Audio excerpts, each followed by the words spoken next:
Again, people.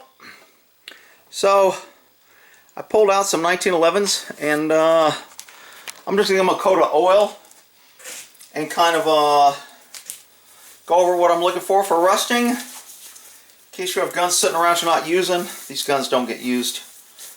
I mean, they're nice guns, but I really need to have a gun sale. So this is a little Kimber. This was a great little gun. I got it at a gun store. It was really tacky. I think I paid somewhere between $350 for it, but it looked really bad. The grips were okay. I did a video where I stained all my grips with water locks. So I put some water locks on the grips. It made them come back really nice. I took this to a place, had them Cerakote with burnt bronze color, and I had the other pieces done in black. And so this is a little 1911 that I'm going to wipe down, give a good coat of oil, see what it looks like on the inside as far as problems. Looks like it's got a little coat of oil on there, so whatever was on there was doing okay. This is a solid spring, so you see that little hole right there? That is going to, you know, I'm not noticing that movement. Somebody told me to shine this on the wall a little bit. I think that kind of helped. Okay, so I don't know if you can see that little hole right there. So what I need to do is I need to have one of these little makeshift paperclip things that I bent into a certain little thing here. And I need to have to push that out. It's usually easier when you push it out. I've got to get it out far enough to see that hole. Can you see that little hole? So I have to be able to hold this out and get this in there, which is not an easy task because this freaking... Come on, baby. It slips. Oh, shit. Man, that's why you do it when it's in a gun. The way I'm doing it's kind of hard. So you see how it kind of blocks that? So now, because it can't close, I can pull this back and get this out. And if I take this pin off, it is a pain in the butt to get back in. But that's how you get out those long guide rods like that. Remember, this doesn't, some 1911s have a bushing on the front you take off, some don't. This, because it has a big, large barrel, when it's in here, the lockup is right here. You can tell that because it's bigger at the barrel here, it locks down when it comes back and locks into the, if I can get it to lock in.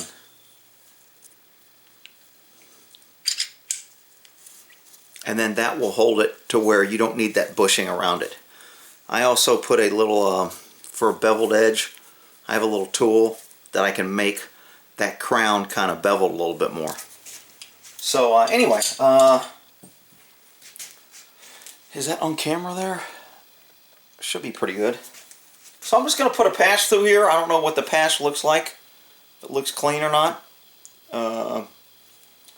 Wipe this down, and I'm going to use Break Free this time. I could use my Strike Hold, my Go Juice, Mystery Oil, whatever. I'm going to use Break Free on these guns for the wipe down. And again, I'm not that concerned about what's good and what's bad. I think most oils are pretty much consistent for what they are. So I don't really think it's that critical that you have to use what either other people are or people that are like stuck on really one and this is the only one and everyone else is bad. I've used Break Free for so long. It's never done me wrong. I haven't used it in a while because I've got all these other things. Got a little bit of a dust in there, not a lot.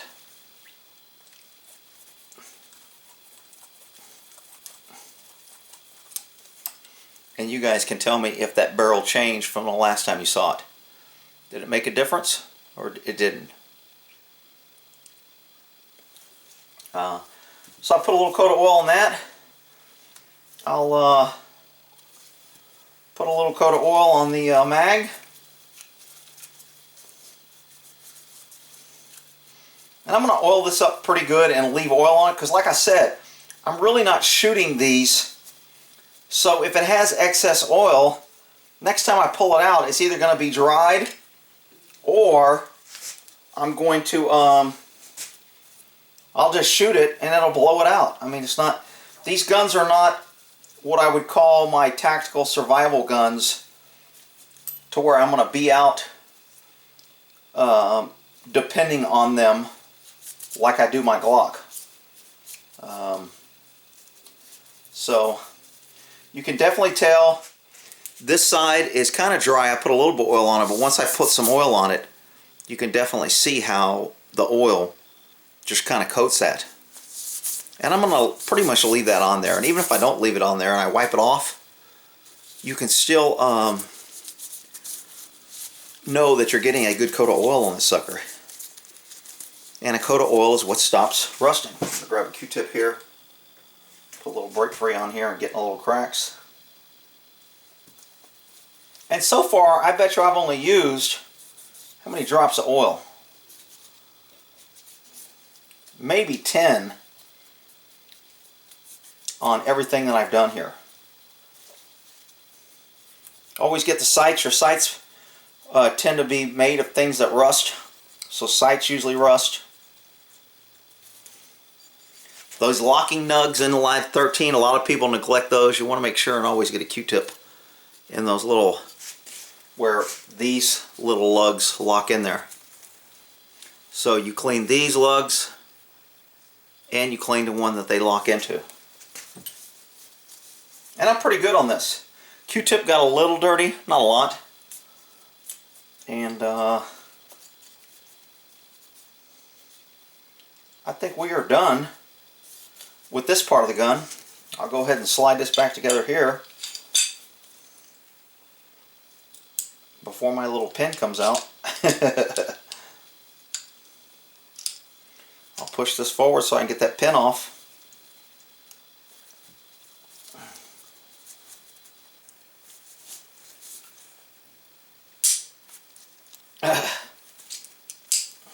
And it's back in there.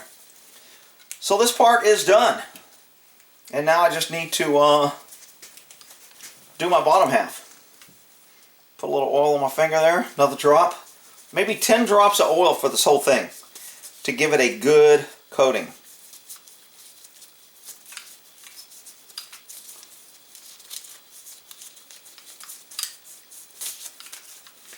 I like 1911s that aren't cut out like this. See this hole right here? By the time I get finished, you're going to see one that the frame, the hole was cut through the frame and you still have a solid rail here. Probably doesn't make a difference. I just think structurally it gives it more strength, but who knows? Put my clean side of the Q-tip. Get a couple drops of that on there. Wipe down all the corners, the rails, inside the trigger. Inside, if you got to cut out, your trigger's cut out to make it lighter. I'll get inside those little holes, these holes here, where my pin goes in. Make sure I get some oil over that magazine release. Both sides, the screws.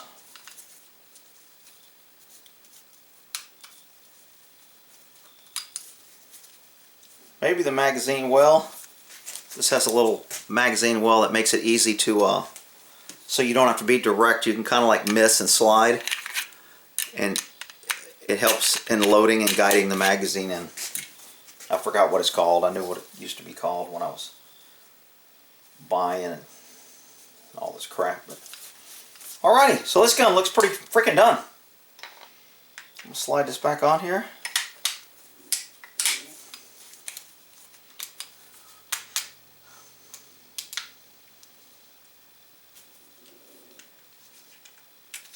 Again, when I'm putting together my 1911s, I usually put this down like this just to make sure it works right before I slide it in and slide it out. So now that I know it's working around, now I'm going to pull it out just enough to get it in this little spot right here. I'm going to line up. You see where it's right over here right now? That little loop right there above that needs to be over here so this can go in. This little detent right here is the biggest problem on people, is if you don't take this out and clean this periodically, it kind of gets rusty and stuff. So this little detent right here has to push in, and it is pushed in by this piece. And if you go left or right, and people will try to push up over it or push down into it. And what you want to do is be on top of it and push straight down. That way you don't get what's called the idiot scratch right here. A lot of this gun probably has that little idiot scratch because people don't know how to push down like so and slide it in like so. Then I let it go. Alrighty. And now this gun is done. Can you tell it's got a nice coat of oil on it? And that's just gonna permeate or soak in there. That's one down. What's this one? This is a Colt. What is this? I don't know which one it is. Colt automatic government model. Colt government model. And these grips, some retired cop was selling these Texas with the star, and then you can get your name or whatever you want engraved on there. I never had them engraved or anything, but I thought the grips looked kind of cool. I don't know, I got some old wooden grips that I could probably put back on there, but I kind of thought they were kind of nice. I'm going to pull this apart the same way. Oh, forgot the mag on this one.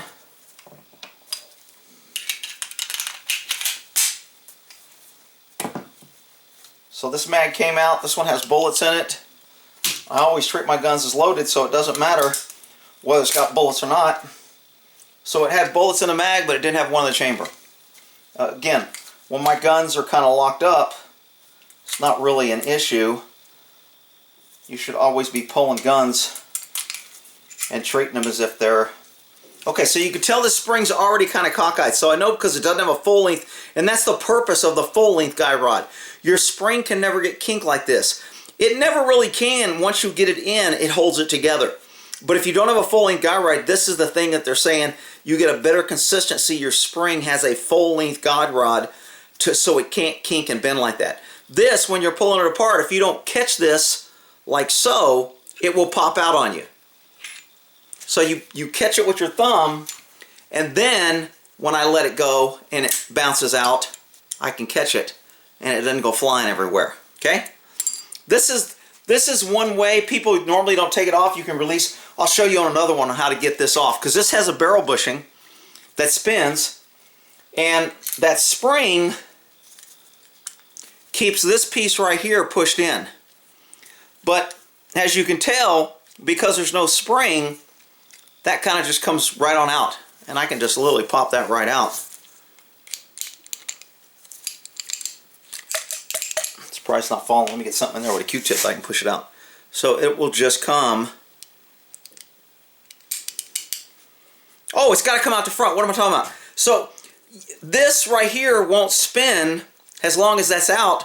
Once you get it in, it won't go all the way through, but you spin this to where this little bushing comes out, and there's a little sweet spot where it'll come out. Right there, you can tell it coming out. And so you pull this bushing off, and this is kind of an odd bushing. This is one of the older styles. They're usually solid. This one actually cramps down on it, supposedly more accurate than the one that just slides over, because it puts tension and it locks it up better. So then once you get your little bushing off, then that's big enough, so I'm not going to lose that. It almost looks like a casing to a shell. But it's a little thing right there, and this locks onto it so you can't spin it.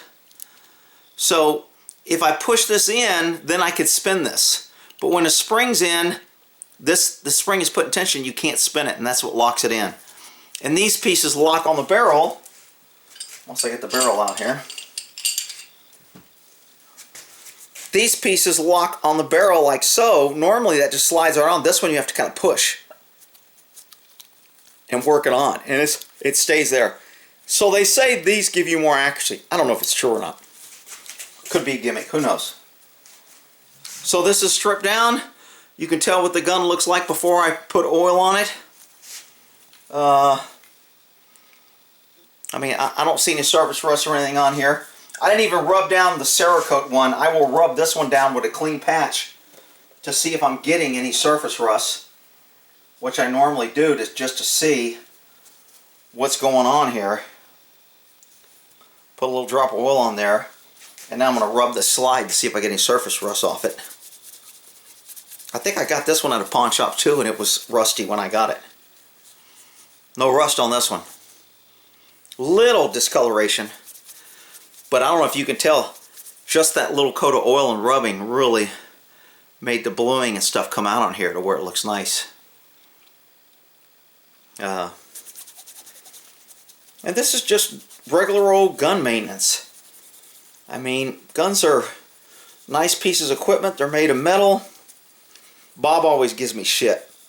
His guns are like, he uses them, they're trash, he tosses them around a freaking car, they're all chipped and scratched. He goes, this is a tool for me. So he doesn't care that it, if it gets nicked, dipped, and scratched. And to each his own. I mean, I don't care if he does or he doesn't. You know, want that gun that way. That's his gun.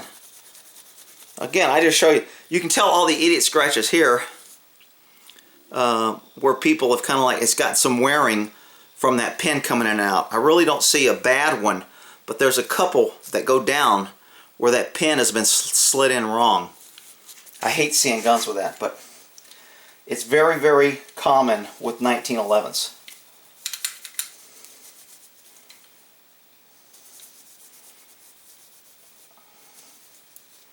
These grips he was I can't remember what he was selling for, but I know he gave me a discount. He gave a discount to cops.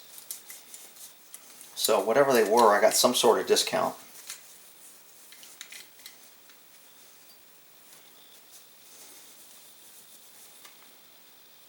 So I'm not getting a whole bunch of discoloration at all from wiping this down.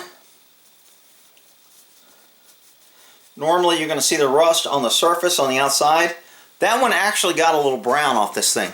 This one little piece right here, for some reason, made a little brown. So I will have to make sure and get good oil on here.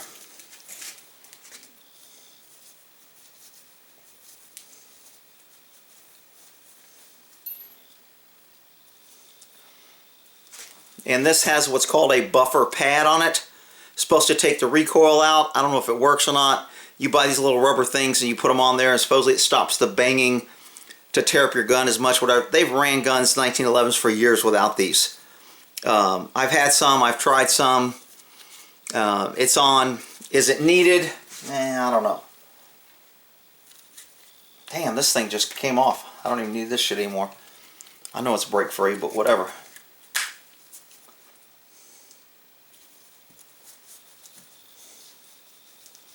I want to get a Q-tip down this little sucker here. Oh, got a little dirt off there. Not much. These things usually get pretty rusty inside. You really want to always give them a good polishing on the inside. Got a little dirt off it. This is what I would say one of the neglected areas of a 1911. And in the spring, I've wiped it down and done my normal spring routine. Damn! I dropped more damn shit.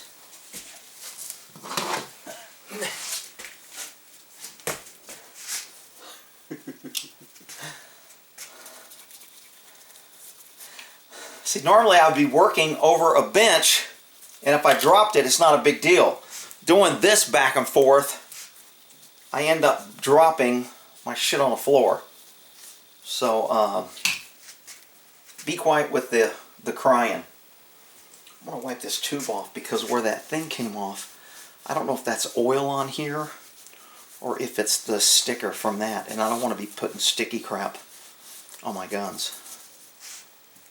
Alright, put a little oil on this finger here and give these just a good little coating. So that's good. Another drop there. That's good. That's good.